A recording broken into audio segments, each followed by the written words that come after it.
actually worked, which it hasn't. Why would we worry about that? Hey folks, let me just press one more button and then you can hear. Yeah, you can hear everybody. Great. Excellent. Now I just need to be able to hear everybody. There we go.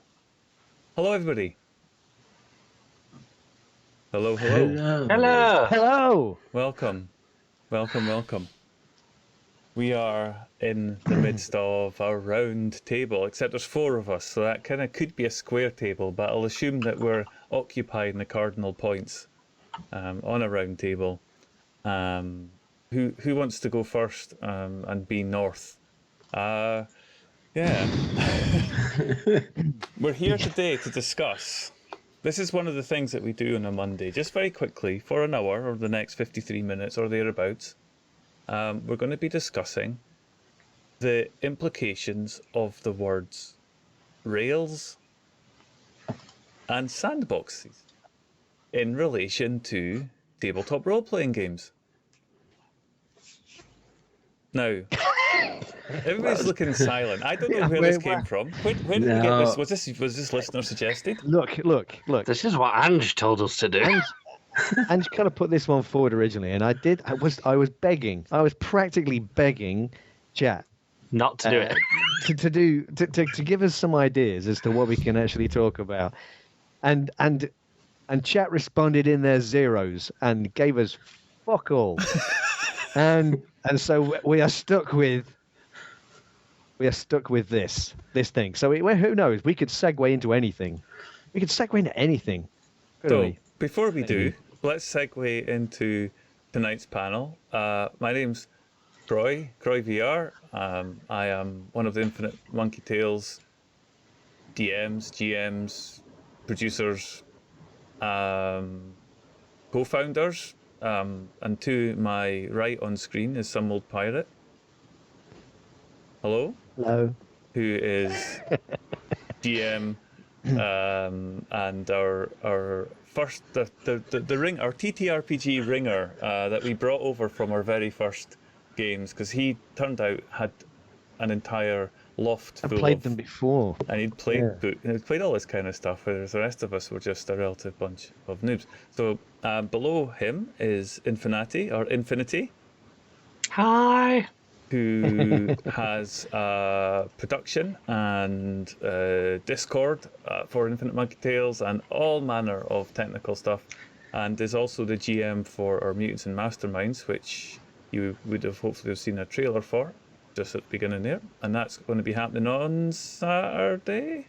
Yes, on Saturday. This Saturday coming. And below me and to the left of Infinity is Keen, who is a new-ish member to our community, and also you've taken on the mantle of looking after the Discord as well. I think I'm right in saying. Yeah. Graveyard shift for us Europeans. So Keen describes himself, admittedly, as a forever DM. Is that fair, Keen? Is that something you admit to publicly? Sadly, yes. I've been a DM since I was 15 years old, which has been 20 years now. So I've done numerous types of games and systems, and it's been a forever DM style. So I think I played maybe 5 games of actual player, and the rest I've DM'd. So, having introduced the table, we now introduce the subject. Now, I've got something to kick this off with, if you guys don't mind. Yes, go with it. That would go for it. And we'll start with the concept of Rails and Sandbox. Now, when I was learning to DM not that many years ago, I was reading and watching a whole pile of stuff on the internet about what you should and shouldn't do, and in lots of things I watched, there was this talk about you mustn't ever put your characters on Rails. They must have autonomy. They must have the ability to choose, and their decisions must matter. You're not writing a story. You're creating scenarios. and I was like, oh wow, people are saying this like it's really serious. I'm gonna really have to pay attention to not having ideas about where I want my characters to be and when. So for me, that was kind of the first time I came up with that from a tabletop role-playing game perspective, but very familiar with it from a massively multiplayer online role-playing game perspective. The Sandbox, on the other hand, is whatever you want it to be. You give people tools, you give them opportunities, you create opportunities and scenarios, and you see how the player reacts to them, and where they go, the story goes. And I think it's interesting as well that all of us around the table have got games mastering experience in one form or another. So I guess the question I have to you guys would be, have you ever ignored your players and got them into a situation that they may not ever have realized that you were doing, but have you ever actually got them into a situation which was because you wanted them to be in that situation? Yes. All the time. Great, good Sugar. So this concept of this, and I've done it too. This concept of being told that you mustn't railroad people, you mustn't railroad them. Sometimes you do. Well, that's the thing though, is you're not purposely railroading. You're not saying, "Hey guys, we're not doing that. We're going over here." You're doing it in kind of the backhanded, "Let's slide this way a little bit." Instead of that cart careening down the hillside over here, "Oh, I'm sorry, there's actually one of the spokes break, yeah, and your whole cart is actually tumbled to a stop." You're not going any further with this cart now. Mm-hmm. It's that kind of slide into, okay, let's push them more in another direction.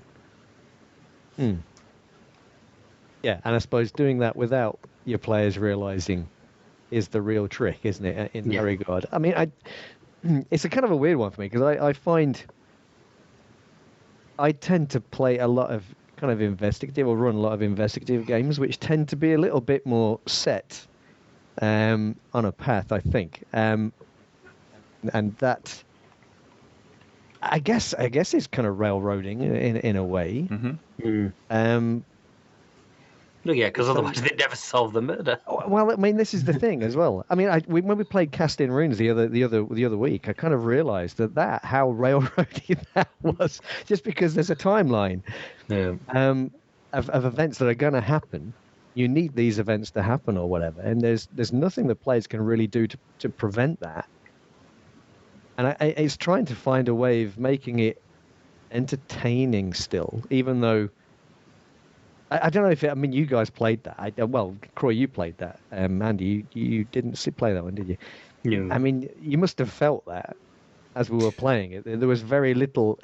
But I think there's there's an issue here of player expectation. Going into a Cthulhu type investigative game or gumshoe, there is an expectation that there is a story to be unfolded. But in a sandbox game, the expectation might be different. The expectation might be that you can go anywhere, do anything, and by darn it, your GM is going to have to just cope with it. Yeah, I think there's always an expectation, no matter what the game is, though. So, if you say, "Oh, we're playing Dungeons and Dragons," you're not going to expect your characters to turn around on game one and go, "My character's going to go and build some sort of house to live in for the rest of his life." You're playing the game for the adventure. You're not playing it to be, average Joe in the background NPC character. So, even if it is Sandbox, as a player, you're joining to be taken on a story. And yes, you want, I think you want your own choices in that story to be relevant and to actually have an effect. But you're in it for the ride. You're being dragged down a path somewhere. Otherwise, like I said, it's basically, there's a difference between a tabletop game and a tabletop simulator, because then you would just be essentially simulating a world for them to go, I want to go and build this. I want to go and invest a career in that. I want to be a blacksmith, sort of thing. You join the game expecting a story and to be taken along a path. Yeah, and I guess kind of most MMOs are kind of railroady to a degree, right? And if you're playing games, if you run a game like that, then I guess that by its very nature is also scripted. I don't know if we should say railroad. There's a difference there in MMOs, which I don't really want to get too into, but there is a very stark separation between the sandbox, the theme park, as it might be called, in that and the sandbox free for all style games, and the communities are very different. But let's not go there. Let's stick to tabletop role-playing games. Yeah, it's only because you mentioned it. Yeah, no, I know. But I'm stopping myself from getting into it because I'm a massively multiplayer online role-playing game for a lot longer than I have a tabletop role-playing game, so I don't want to get myself drawn into that. One thing that I found interesting was when I wrote and GM'd a game of Cthulhu Dark, and the difference in prep for that compared to a Dungeons and Dragons game. I wrote a bunch of scenes that you were going to navigate through for the Cthulhu Dark game. It was set on a boat. The boat had these areas. The boat had these kind of things happen. But quite quickly, that began to unravel.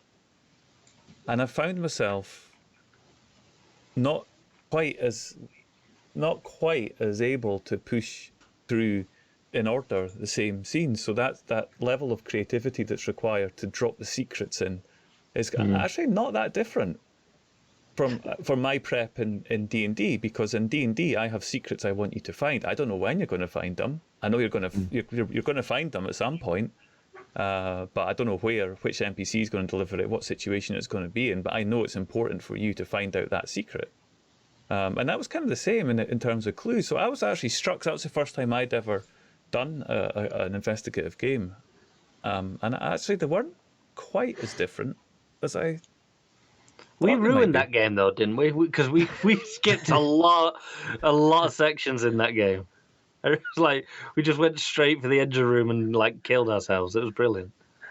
That's the other side. If you try and railroad it by designing everything, there's a good chance your players just won't even go that way. Because you could literally put candy down in the line for them, but they're not necessarily going to take it. Sometimes they're blithering idiots and stumble across the final area, or sometimes they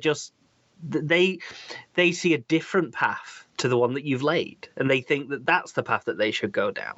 Yeah. Well, and that's where a lot of the improvisation takes key for all GMs. Like you have to be able to jump on the improv and make something happen. And like I said, hopefully it's an easy way of kind of urging them one direction. Yeah. But I will say that I have actually run Sandbox games as a first session for new players, just to get to know players. And I would actually call it a crapshoot, just because anything could happen at that point. And I would have players run into whatever they wanted to do, just because I was trying to get to know them and how they were reacting to things. Yeah. And for me, that is the major sandbox. Like that is whatever they want to do, how they react, what they're thinking of, what they want to do. Like that's the best way I've learned. And to try to throw new players, especially, into a scripted campaign is super difficult.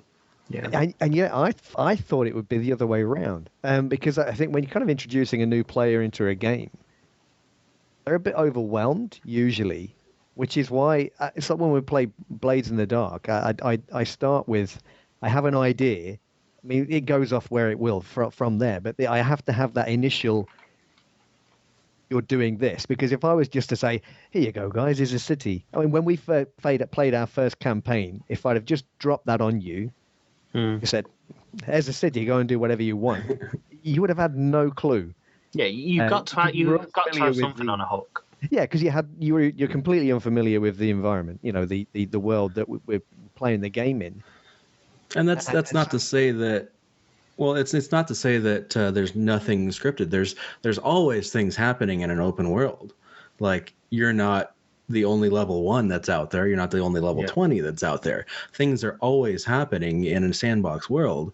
And in that case, like, I actually, almost every time I have brand new players and I'm introducing them to the game, I'll run the sandbox game, but I'll do it with the middle of a city. There's things happening all over, and I'll describe that more and more to them.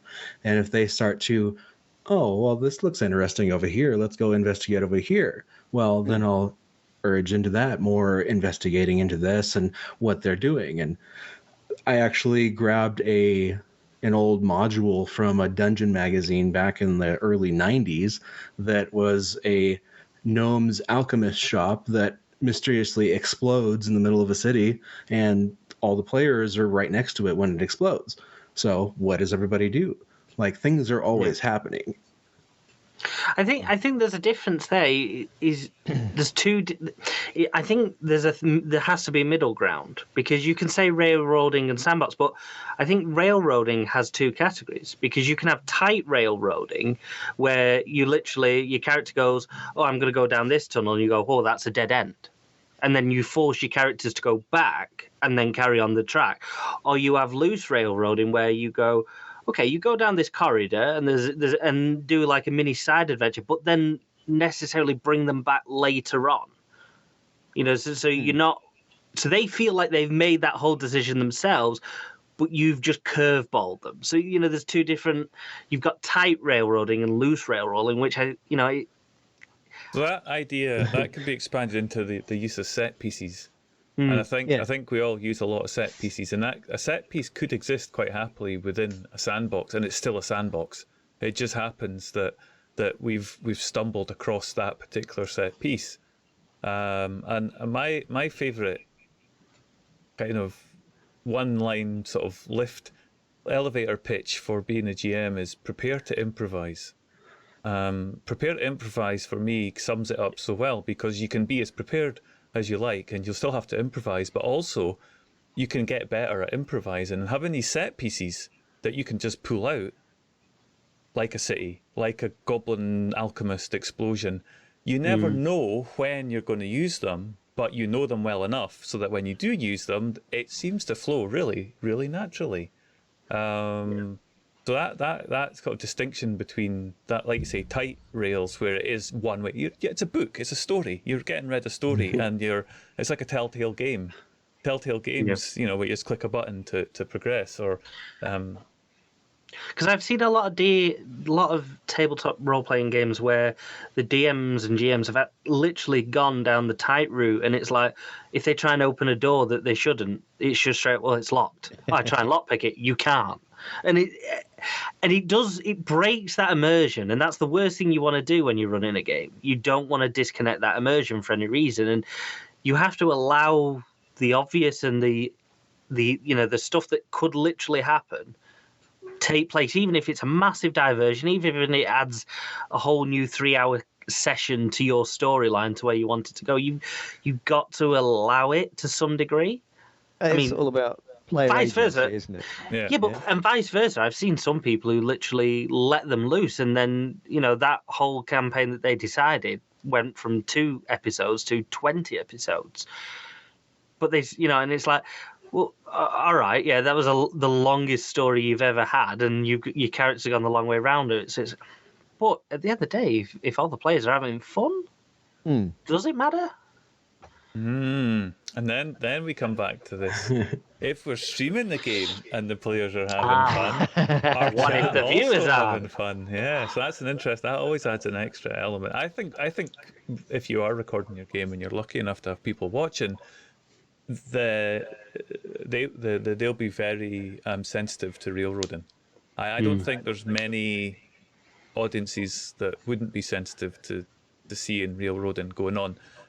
I don't know if you guys feel the same, but if I'm like you said, if I'm watching something and I'm watching the GM just pummel through the player choices and not listen to what they're saying, you're just like, well, hi, what? And so it actually spoils the immersion from that perspective, from a storytelling perspective. Yeah, I think if you're going to railroad, I think I think the best way to do it is to have sections where you don't railroad, and I think I think the best game comes where you literally have a choice of the two working together. So you have the sandbox experience where people can make their own decisions, and then you almost funnel them into a railroad for the story point, and then let them back out again. You know, you bring them into a story point so that they feel like they're progressing, and that there's a storyline to it. But you've got to let them loose. If you keep it too tight constantly, I think you'll lose interest. Yeah, You do have to let them back into the sandbox world to make a decision. I mean, I don't know whether whether anybody that watches an actual play on a stream, whether they have like a tighter storyline that they can follow, or whether they just enjoy seeing players going off and doing their own thing. And I don't know. Personally, I quite like to see some kind of story. And if everybody's just going off and doing something completely at random, that would switch me off entirely. I don't know how the rest of the chat feels about that. Yeah. But, I mean, do you prefer a game that has a story that you can follow, or is it a case of, nah, just let them go and do their own thing, and it'll be funny, it'll be entertaining, whatever. I don't know. You'd have to really be on your toes though to let all your players go. I mean, if they stuck together, you might have a chance. But if you're literally going to let them all go, right? Keen's smiling at this. I think there's a story there from Keen. I'm interested to hear what's behind that grin just now. That was the outcome of one of those crapshoots that I was talking about. It's the beginning game. It's open sandbox, and people are just kind of piquing interest, and they're taking those hooks off into certain directions. And that's how I originally, even as a teenager, learned to write homebrew campaigns. And it was not a matter of, oh, I have to write out this entire storyline and have, this happen and then that happen and this. It was hey, let's write a couple of sentences for each plot point. And, oh, here's one plot point. And as long as they somehow get over here to this plot point, okay. And then all the way back over here to this plot point, we suddenly have a story arc. And those were some of the best games that I ever ran, just because it was a very free-flowing and very fluid campaign and feel. Which is probably, what I'm thinking. Which is probably great if you're a player and you're sitting there playing in that game. But if you are watching it on a stream, is it as entertaining? Is that down to the GM and the players, though? You see, I don't know. Yeah. I don't make know. it entertaining. the problem with yes. I would say the problem with your streaming is that it's a different experience to the people who are playing it. Because the people who are playing it are a lot more focused in the story. They're thinking about their next moves and that. Whereas the people who are watching on stream are probably thinking, no music in this section, or can't see anything because it's just them talking. Episode. Yeah. I've got my notebook that I write our main D&D campaign in, and I've done this. I've gone right. So, what are the scenarios that they're likely to get to? There's 5 or 6 options that I see, so I quickly sketch them out, and I go, which of these are the most likely? Okay, probably this one. So I might give that a bit more because I know the players quite well by this point, and I'm thinking, yeah, okay. And then actually, there's 4 other things, or there's 5 other things, and I end up like having to go back to them, and there's like 6 other weeks of planning, and this is exactly what Keen was talking about. 6 other weeks of planning, and then I've got back to those scenarios. They still happened. I've still made use of them, but they haven't been any. I don't know if it shows. I would like to think that GMs who are improvising don't have too much of a tell, and that you don't necessarily know when they are improvising and doing so completely off the hook. But that also comes with being able to read from anything that you've prepared without looking like you're reading. So, that's quite funny because on the Mutants Masterminds campaign that we just did, I did a massive bit of improvisation. You didn't even realise, did you? Because when you guys left the coffee shop in the first bit, and you went off chasing a random guy that I did not want you to chase. And I had to completely improvise that whole scene because I never anticipated that you would chase the police. Yeah. And the problem is to start the burning building scenario with you, I couldn't have you start next to a police officer. So the fact that you were chasing them was not where I wanted to go with that at all. So that was sandboxy though, because you didn't Yeah. stop us from doing that. You didn't No. suddenly say that the road on the right hand was blocked. You went with Or it and you you turned it lost into the police something. when you turned around the corner. And that was a really good scene because it gave us another opportunity as characters who didn't know each other Drop heavy objects on people. to drop tombstones on policemen on the way out. But it was good for me as well because as I was improvising, I was also thinking to myself, like, what elements of story could I kind of drop in here? And I kind of helped to set the tone of the world in that scene by improvising, a massive outburst of police and everything that happened very quickly.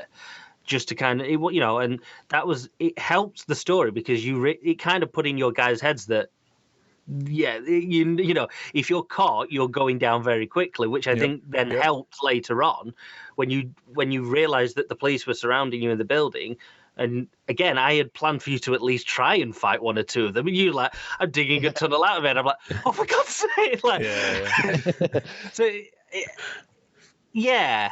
I think improvising is sometimes just as helpful to the GM as the players. Just, it's great for the players because it makes it feel organic and everything.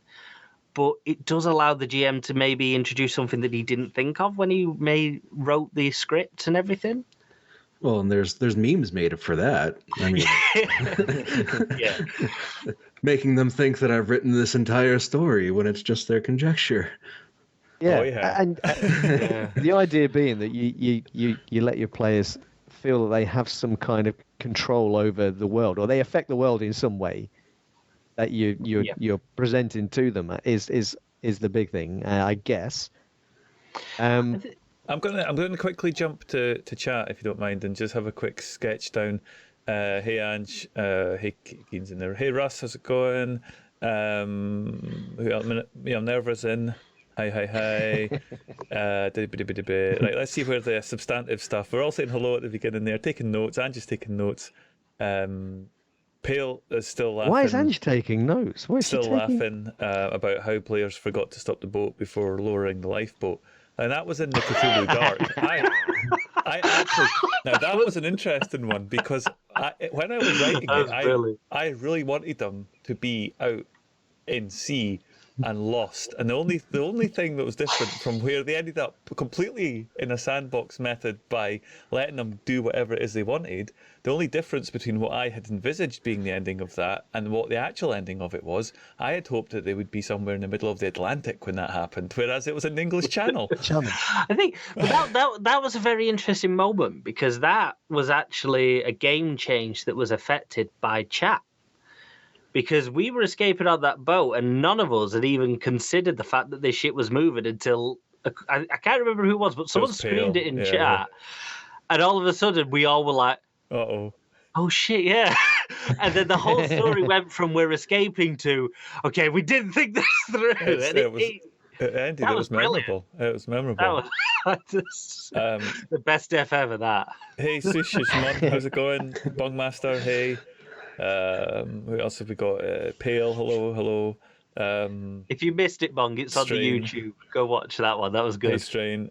Right, here we go. Actually, it's not on YouTube, that one. Ange says that she likes to watch a story. No. When she's in a game, she likes a story. But if the game is messy, and I think that's what you were saying earlier, some old pirate, that if the game is messy and it doesn't have that sort of, even if it's not a railroad, it has a clear, even if it's a sandbox, it has to have a clear narrative. Your players are having a great time doing whatever they're doing, affecting the world and stuff like that. But if you were streaming that and everybody's kind of sitting there saying, what the hell is going on here? That's a different thing, isn't it? Yeah, so around the table, you can do that, but streaming it when you've got an audience, it's something else. It's a bit tricky. I mean, I don't think that Critical Role, for example, I don't think their campaign is entirely improvised, like 100%. I can't see how it is. You know? That's one of the things that it's very much as much of the players as it is the DM in that case. Yeah, Because yeah. the players are invested and they are focused on their task. But they know they're providing an entertainment for people that are watching. Right. It's not just entertaining them. So Yeah. Pale says that as well. Pale says the players were invested too because they were creating the story themselves. And he said this way back up in chat. So this isn't in response to what you just said. This is something that he's put up already. The players were invested too and I think that's what happens when players and the DM mesh really well because there's trust around the table. If Mark says, I look around for a hat stand. Of course there's a hat stand there. He wants there to be a hat stand there. I'm not going to say roll perception to find a hat stand. If he wants a hat stand, there's a bloody hat stand because for whatever reason, some old pirate has come up with some cool reason to use that hat stand to do something with it. I want to know what it is. Actually, it was Andy, wasn't it? It's Andy that uses hat stands as weapons. Yeah, I mean, you wanted to roll a body up in a carpet. Yeah, there's a carpet. It's a runner. It's a carpet. you almost let us have a carpet. You're just thinking of me now. So it is that about. I think the element of when you get the GM and the players meshing, and that's actually what people like to see. People don't. I know we've kind of diverged a little bit, but in terms of a rail or a sandbox, what counts for a lot of people when we're streaming is that people are getting on. The people around the table are having fun. If the players are having fun and the game appears fun and friendly and everyone's getting along, that's good to watch. What you don't want to watch is a group of people who are not communicating well, not really interested in the actual storyline. Because their boredom is passed on to the people watching. So if they're not having fun, they're passing on that negativity on stream because you can see them. That's especially like with our games where we do the live stream. If someone's there yawning for like the last half an hour, I get tired. All right, I'm on. It's Friday. It's Saturday. I missed my afternoon nap. God damn it! It puts that idea into people's heads that the characters are bored and sort of thing. So you've got to have the focus on the players because if the story's not good and the game's not good, they're not going to enjoy it. So, and then that's not going to get passed on. To bring that back into the topic at the table is Rails and Sandbox. If you've got players who are invested in the story and want to see it progress, even if it's on Rails, they're having a good time because of it, and they're adding their character quirks into that, which maybe fits somewhat more with some of the Cthulhu games when they don't go completely off the rails, because the players have done that and the GMs. And I think and similarly with the Sandbox, you've got the ability of, like Keen was saying in his game, where players are just put in a tightly controlled situation, but then given the opportunity to expand and see and view and watch things. And if the players are invested in that, then they're going to be having and if at least around the table everybody's having fun, then hopefully. And what Strain was saying there is just we have to remember that TTRPGs were not designed to be streamed. Yep. I think though I would put the point in that even if you did a railed sort of adventure, if you do it right, no one will know. So at which point, I don't think saying you're going to do one way or the other doesn't really matter. It's how you actually pull it off, because if no one knows where the story's going, then no one knows if you're actually being railed or if it is an open world. You can, it might.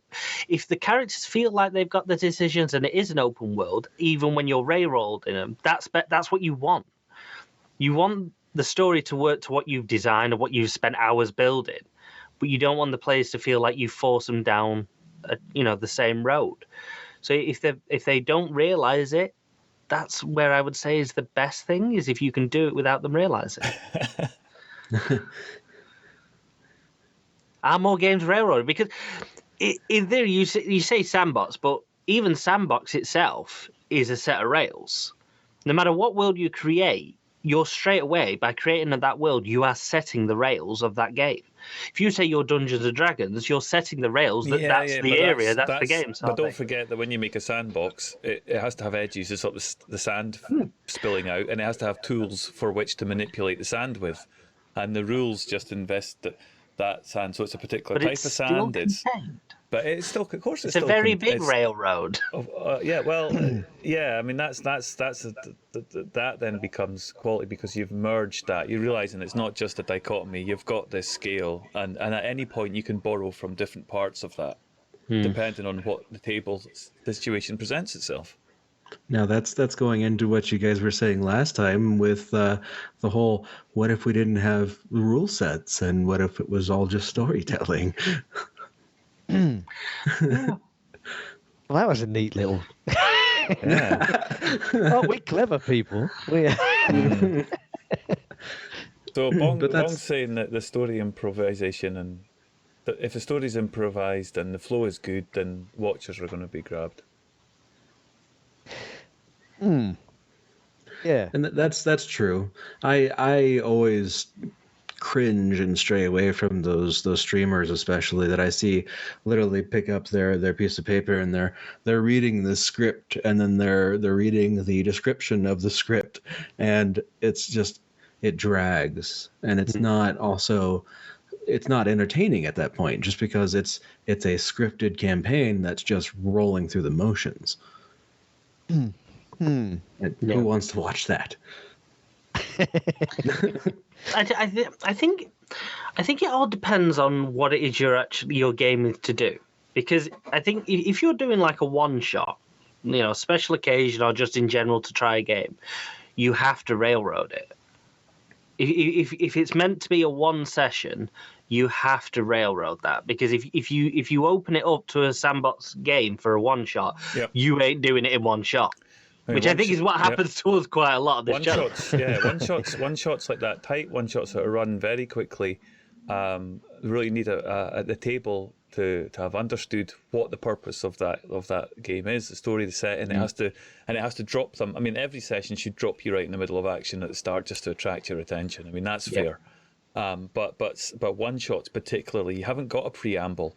The fact that you're all together, you're all working as a team already. There's no meeting in the bar. You're on a sinking ship, or you're in the middle of a burning forest, or you're in the middle of a fight. You haven't had a chance to learn each other's history or anything. And you have to trust each other. So actually, one shots are quite demanding on that improvisation and trust in each other to build each other up, to build each other. But I think a series of one shots. You want to take it one step further. You run a one shot with brand new players, and you force them into it. Yeah. But I think a series of one shots can be just as entertaining as a full on campaign where you do sandbox it. So I don't think you can just outright say, well, you can't railroad it completely because it's boring. Well, I think for duration, it's boring. If you were to railroad a campaign, because you're constantly railroading, I think over time that would progressively become boring. But I think for a one shot, it works perfectly. And I think vice versa, if you did sandbox for a one shot, it would be boring because you wouldn't progress anywhere. If you stumbled onto it. Yeah, I mean, with the one shot as well, it tends to be a very tightly constrained area that you're talking about, like a house in the woods or something like that, as opposed to you can go anywhere you like, guys. It tends to be very restricted in whereabouts the players can actually or should want to go. And I guess that makes a big difference in terms of, I mean, Sandbox, you kind of have to present more than just, here's 6 rooms. What do you want to do, guys? It's not very interesting. And that's the same reason that I run those for new players, and I've run them for vets. But it's always, if they're new to me, I need to know how they're going to react and know how invested they are. And that flows into... most GMs have a habit of putting in as much effort as their players put in, where that's a tough, thin line that's very, very fragile, because if you start putting in so much writing and characters and world building, all of a sudden the players go some random direction, it's going to break that down a lot, and that's horrible to try to deal with. And a lot of times GMs get burnt out with that. Yeah. But the same thing, I think GMs can learn just as much off the players as anything when it comes to the story progression and everything. And I think allowing your players to dictate the story to some degree when they want to go down a storyline, because sometimes they'll find their own storylines that they're interested in. They meet that NPC that you randomly create a line for, and all of a sudden the player's like, "Oh, I want to hear more about this." Our entire third campaign in Dungeons and Dragons off the back of the person walking into the inn with a map. Totally and utterly improvised from the get-go. That entire campaign, it was great fun. That's a good point to bring in Sidetail 3. Welcome to the stream. Welcome. Evil campaigns have to be sandbox, or they have to be ready to go sandbox. Evil campaigns. Evil players who are want to do their thing.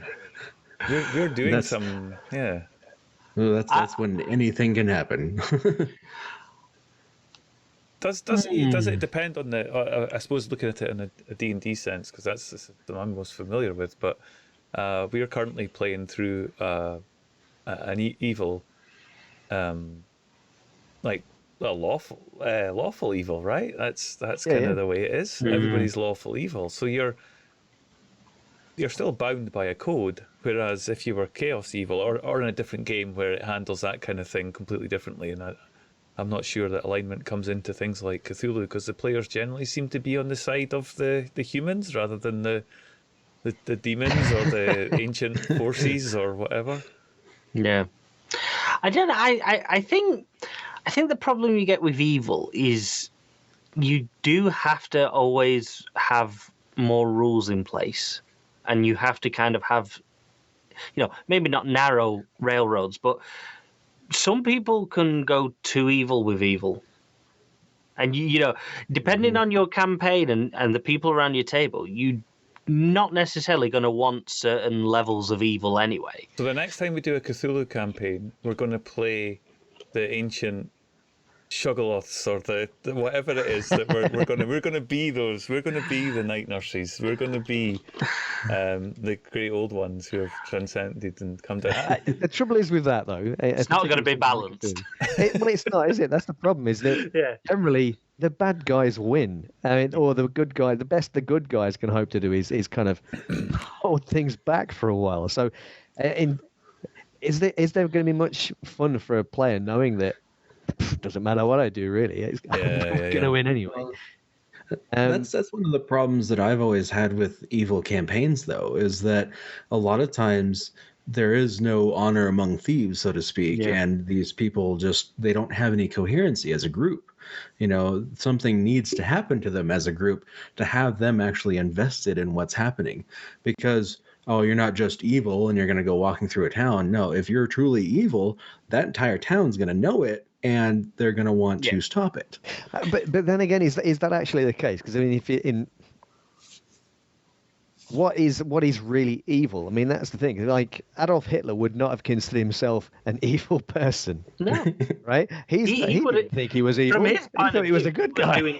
Yeah, and so that's kind of the way you'd want to come at it from that perspective. Surely, is you're not, truly evil people don't necessarily go around slaughtering everybody else, because if that was true, there'd be no good people around, because they'd all be dead, right? We were playing a game of Shadow the Demon Lord just now, which is set in some sort of demonic dimension where things go wrong frequently. Yeah, the end of the world is occurring.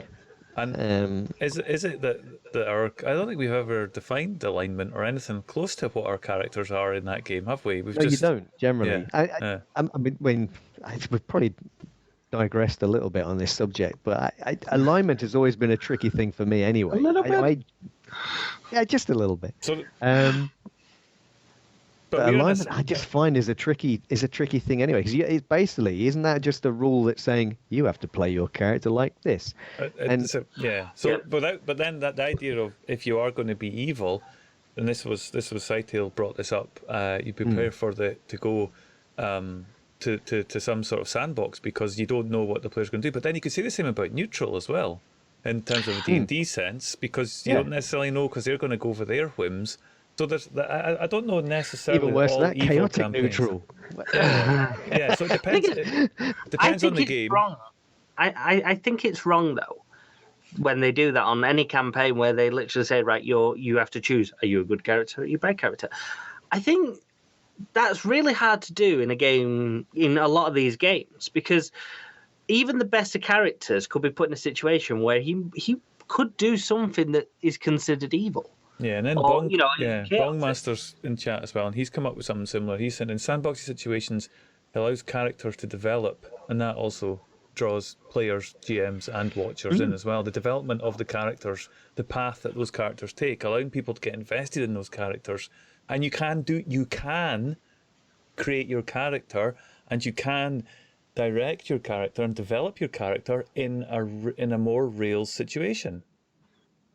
Because it's your character and how it interacts with you. The rails don't affect and don't sort and dictate how your character is going to behave. It only dictates to the scene around your character.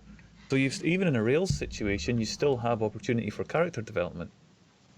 Yeah, That's a really, really good point, actually, because that's where character changes come into a play. Because if they're just playing through a scripted campaign, it's not going to affect them, like you said. But in a sandbox campaign, it's all about them and what they're doing, what they're involved with, and their story and how they're progressing and how they're changing, because that's how characters actually progress and how they level up and how they really gain their experience. It's what they're doing and it's their story. So if you're doing scripted, then it's Fable. I think the best game that's ever interpreted your character developing in evil and good was Fable, because your character starts off neutral, with no priority, and then they gain an alignment based on their decisions that they do throughout the game. So if you go around being an ass and slaughtering people, your character develops into an evil character. You go around helping people and giving to charity and saving people's lives, then you become a good character. And I think that's a better way of dealing with it. And then, it's harder for the GM, because obviously if you want to do a good campaign, you kind of want your characters to verge onto the border of goodness. And unfortunately, you can't really let them loose and say, right, I want you to be neutral to start with, but I want you all to develop into a good character. It's kind of hard to do, but I mean, how does it work with something? I mean, you're talking about Fable. I've never played Fable, so I'm just thinking. So what happens as you be evil through your game? Does that limit your choices then later on? Well, amazingly, it changes your character's appearance and everything. Yeah, but in terms of, is there anything stopping you later on from doing something good? No. So That's it's kind the thing. Of a pointless mechanic. Well, no, sorry. It does cut off certain paths. So if you want to be an evil character and you do all the evil choices and everything, there are certain paths by the end of the game that you cannot take because you are evil.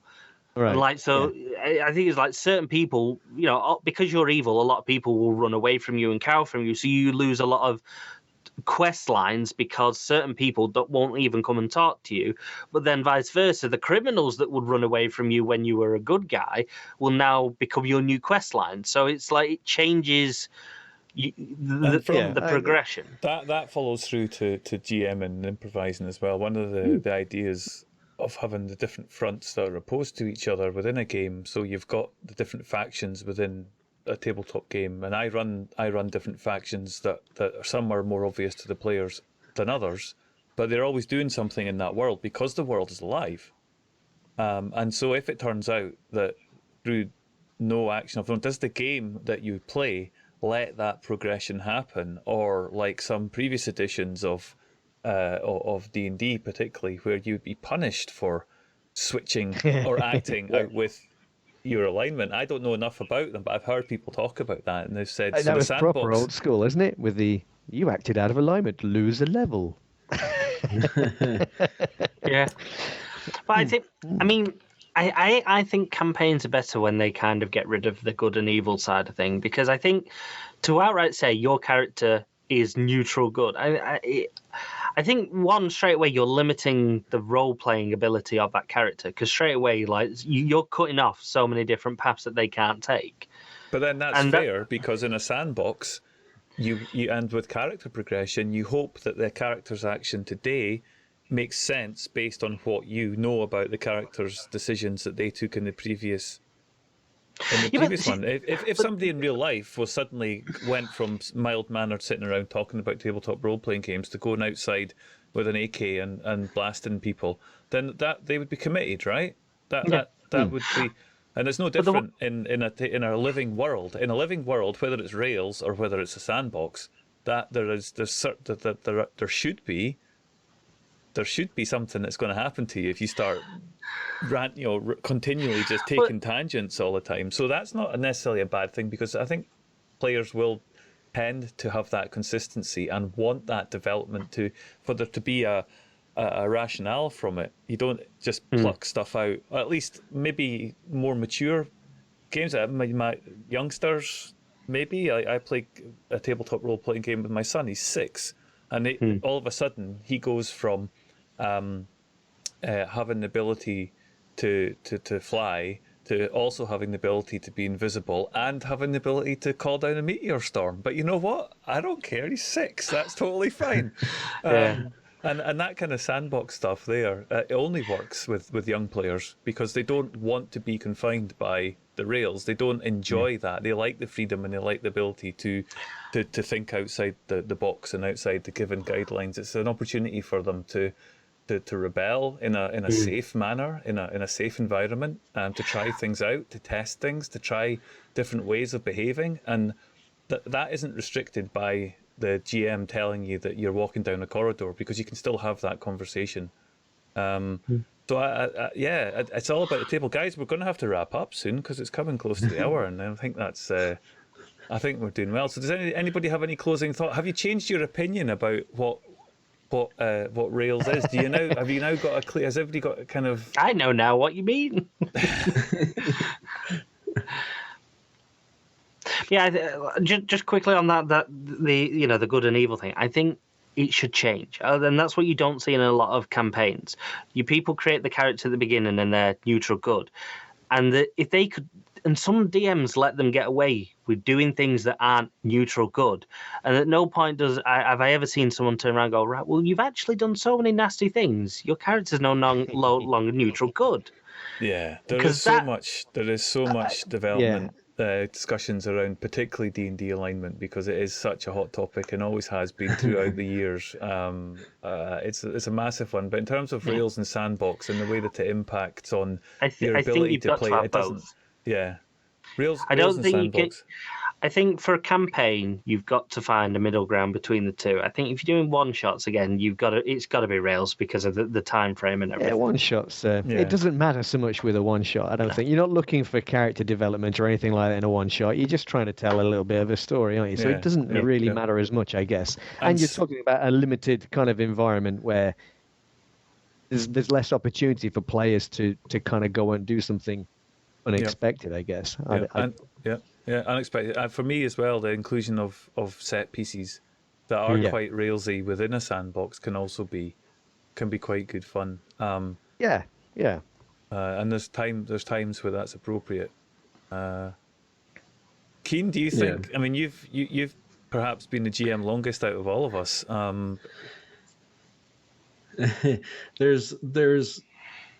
There's a real pride from a lot of GMs that talk about, I've run this entire campaign and story arc, but when it comes down to it, it's really, there has to be a middle ground for improvisation and urging players into the right direction for the story so that it's still entertaining, but they still have that illusion of self-choice and they're still developing their characters. And it's one of the things that just, there has to be a sweet spot, a middle ground. Yeah. Okay. Well, I think that's a good. We're sitting on the fence here, guys. We've. I will say, if you do it right, your players shouldn't know they're being railroaded. If they know they're being railroaded, you're doing it too bad. I don't even know if it's that.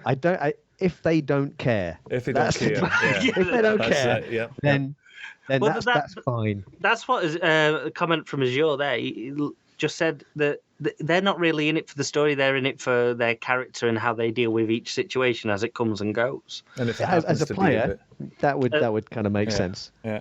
As somebody who's watching, don't know. Why are they doing? They don't care.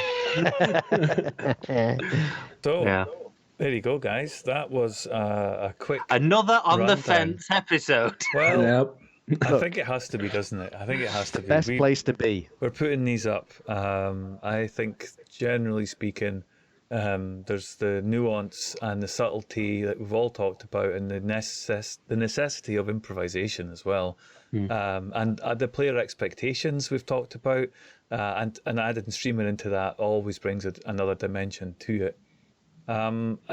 It's a set of skills that if you're a player, you need to be able to come to terms with. If you're happy with one or the other, or both, or a mixture, depends on the GM. It depends on you fitting into the table and you enjoying that style, whatever that GM brings to the table, and whatever the other players bring to the table. So we've maybe given an idea as to what those terms are, at least how they can be invoked, and when they might be useful and when they might not be useful. I think that's a relatively sophisticated viewpoint to take on that, and it shouldn't be dismissed as sitting on the fence. I think that's a decent summary of that position. And I don't know what our next topic is going to be for one of these roundtables, but if you would like to participate in one, Spam It's going to be alignment in with D&D. questions. Go to our Discord, spam Andrew with questions, and if she has any good ones or loads of them, we'll get another night going.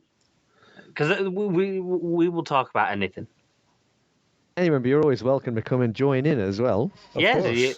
if you have an opinion that you disagree with any of our points that we've put across, then tell us, and we'll get you on. Come And along, then and we'll you tell can you come and why argue you're it. wrong. And I disagree with your disagreement. look at this idiot. Yeah. Excellent. But last note, if you do plan to be rail your campaign, expect to be railroaded and derailed from it, because it will happen. Railed. You will lose control at some point. Excellent. Guys, been a pleasure, as always. I'm going to say goodbye there, so thank you very much. We'll see you again on Friday. Something's happening. We don't know what it is. We're going to be yet. doing a thing. We're not quite sure Oh, exactly what yet. you're doing. Aren't you doing your thing? Is it for you Friday? It's possibly that it's me Friday doing Yes. some DM prep Yeah. for the campaign that's coming up. And then we're going to do a rerun of the last episode as well. That's something I think we're doing possibly. I think that's what's happening. I don't know. We were talking about this last week. Our scheduling. I mean, Scheduling is like a sandbox. It'll be it really is. It'll either be that or me and Ange on another cruise again. There we go. Our We'll see. senior director is telling us that it's DM prep and then rerun, so that's a bit of prep for the DM. Well, there you go, guys. That's it. That we've been railroaded into that one. I'm a subscriber to Sly Flourish's lazy GM prep method. So if you're not familiar with that, then I'll go through that, because I don't have a lot of time, and this really allows me to get the biggest bang for my buck in the short amount of time that I have to do prep for any one of our campaign. So yeah, I'll take people through that if you're not familiar with it, and then we'll have a look back over the story that has transpired thus far. And I'm also going to need to get some characters of people as well, just to see where the new characters that we'll be introducing as well. So I'm going to have to familiarise myself with the characters. So we'll be discussing that on Discord over the week. Thanks very much, guys. Thanks very much. Mutants and Masterminds on Saturday. On Saturday. Let's not forget that. Going to be fun. Yeah. Yay! Gotta get ready for that. Heroic. Keen, Simul Pirate, IMT, thank you very much. It's been a pleasure. Chat, thank you all for coming along and chatting with us. We'll see you again very soon. Bye-bye. Bye. Bye.